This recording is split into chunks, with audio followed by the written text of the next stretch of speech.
Dicas do autor. No nosso bloco sobre livros, nós vamos destacar hoje Teoria Geral do Direito Processual Penal, estudo unificado com a doutrina e a jurisprudência do Supremo Tribunal Federal e do Superior Tribunal de Justiça, da editora Lumen Iuris. Foi lançada agora recentemente, em junho, e nós vamos conversar com o autor, que é o Dr. Ionilton Pereira do Vale, que é promotor de justiça do Ministério Público do Estado do Ceará, mestre em Direito e Desenvolvimento pela Universidade Federal do Ceará e doutorando pela Universidade de Lisboa. Dr. Ionilton, seja bem-vindo à Rádio Justiça, bom dia. Bom dia. Bom dia a todos da Rádio Justiça. Muito obrigado, agradeço a atenção aqui com os nossos ouvintes. Conta um pouco da história do livro Teoria Geral do Direito Processual Penal. Bom, esse livro surgiu de uma carência, né, que o mercado estava necessitando, de certa forma, de ter uma teoria geral específica do processo penal.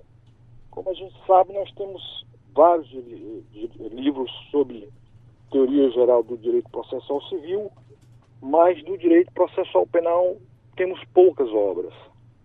Então eu procurei suprir essa lacuna publicando esse livro. Pois é, e até por conta dessa lacuna, doutor Ionilton, eu acredito que muita gente acaba fazendo uma comparação, ou às vezes até se valendo de institutos de direito processual civil na área processual penal. É possível, né, você fazer analogia tirando alguns institutos do processo civil para o processo penal.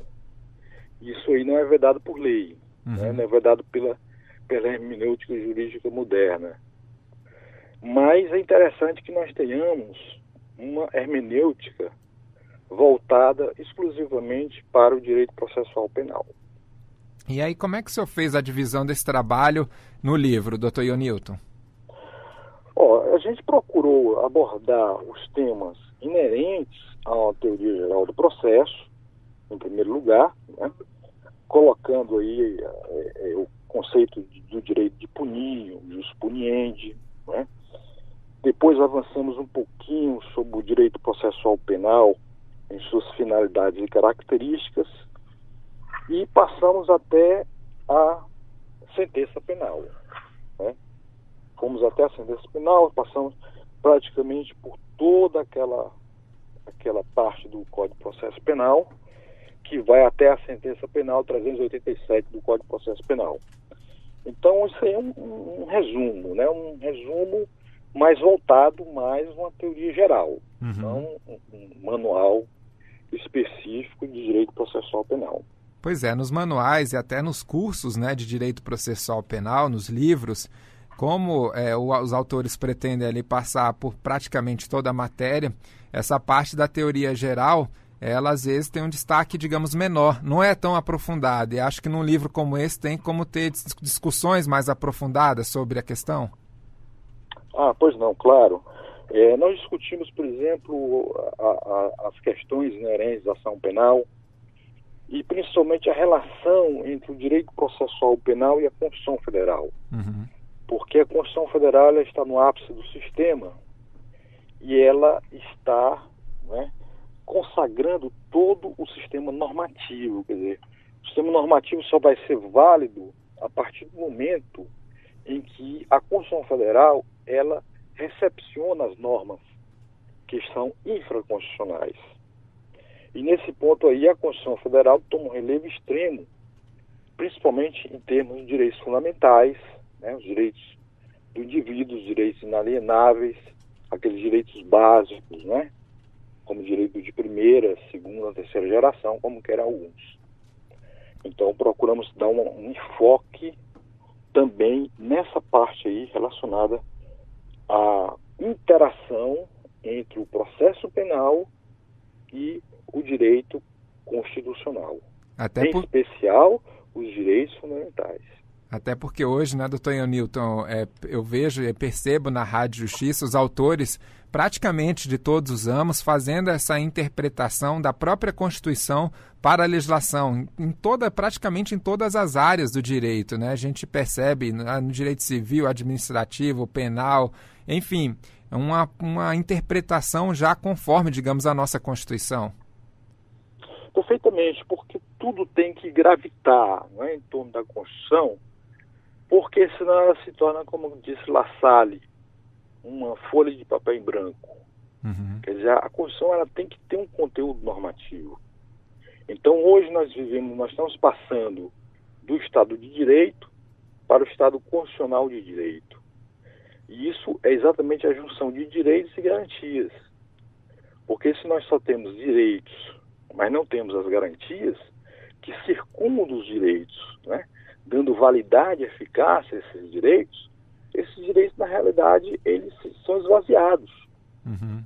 É por isso que hoje se fala muito no Estado constitucional de direito e não tão somente naquele Estado de direito que se falava até pouco tempo.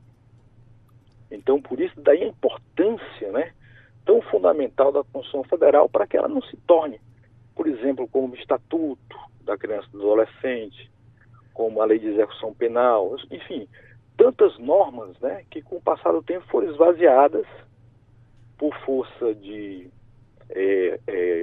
instituições políticas, falta de políticas públicas, né, e assim por diante. Então, a Constituição Federal realmente ela tem que ter a primazia dentro do ordenamento jurídico. E isso a gente faz bem, coloca bem isso explicitamente nesse livro que publicamos recentemente.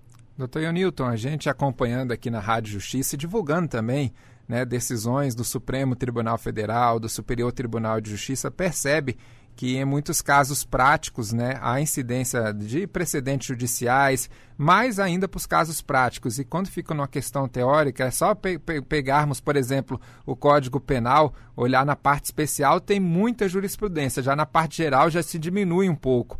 E o livro ele tem o título, né, Teoria Geral do Direito Processual Penal, e o subtítulo Estudo Unificado com a Doutrina e a Jurisprudência do Supremo Tribunal Federal e do Superior Tribunal de Justiça.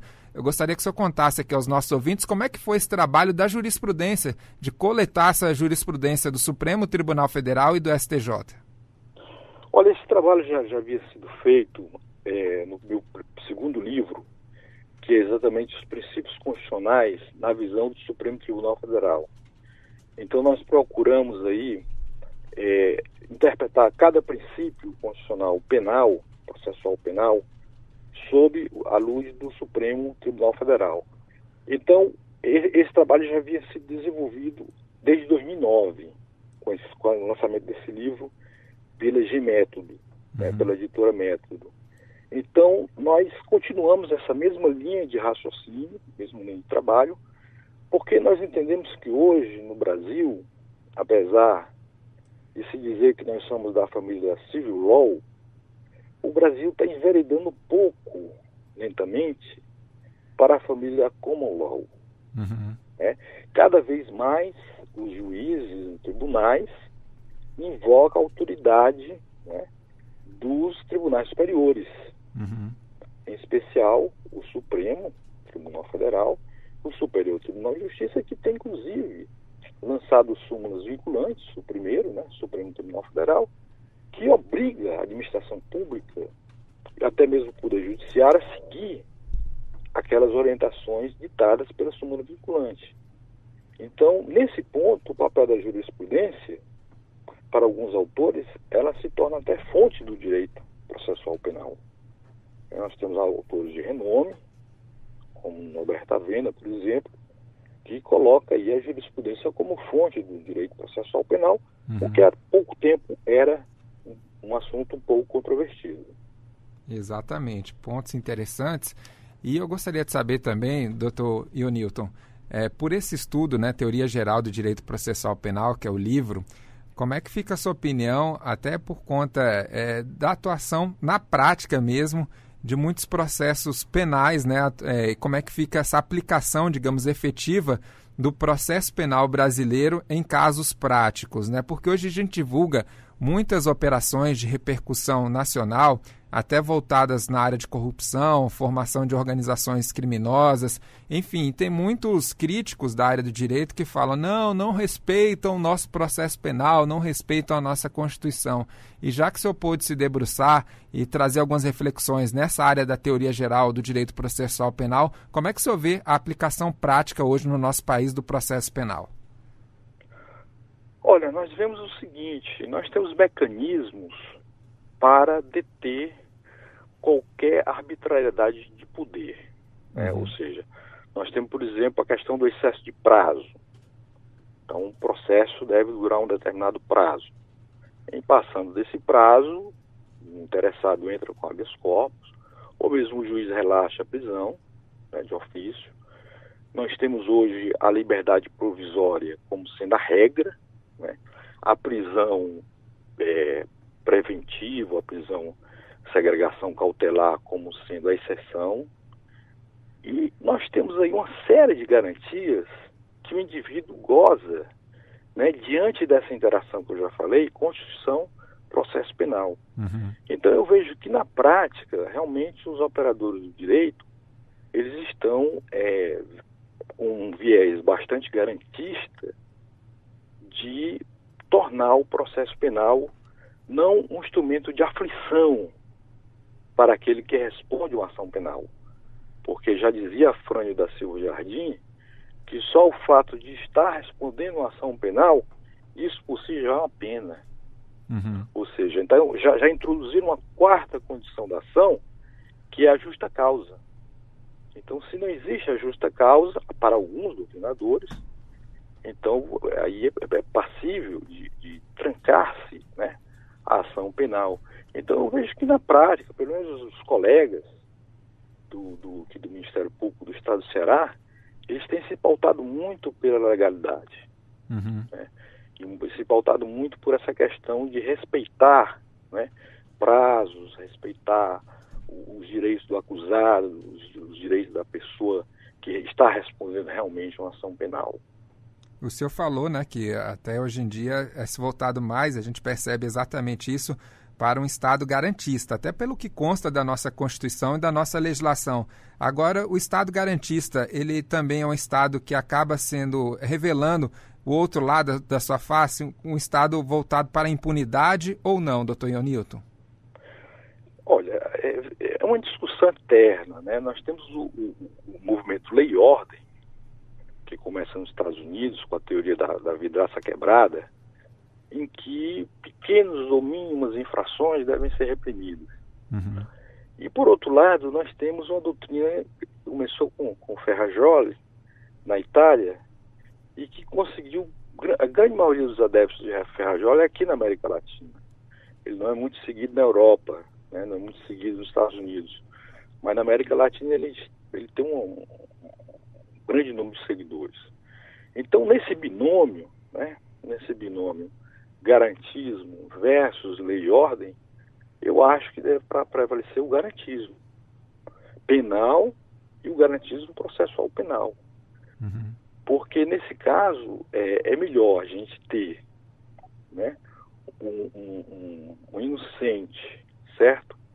Que não esteja na cadeia, do que você ter vários culpados, né, que estejam soltos, né? Então, essa questão de custo-benefício, eu acho que para a sociedade não nos interessa, porque se vamos construir uma sociedade solidária, se vamos construir uma sociedade justa, nós temos primeiro que aplicar leis justas. E a lei justa passa, certamente, por uma segurança jurídica. E essa segurança jurídica só vamos ter se tivermos aí um sistema capaz de nos conduzir a uma certeza, né? Uma certeza de que o direito realmente está sendo aplicado. Não aquele direito que nós pensamos que vai ser aplicado, mas o direito está posto. O direito daquilo que deveria ser, mas que vai ser agora, no presente. E eu acho importante essa visão, porque é uma visão, doutor Ionilton, o senhor é membro do Ministério Público, né? E revela essa nova formação do Ministério Público, que não é a punição a todo custo, mas sim o respeito a direitos e garantias fundamentais. O Ministério Público tem esse cuidado atualmente? Sim, porque longe de sermos os acusadores sistemáticos, nós somos, antes de tudo, o guardião do ordenamento jurídico.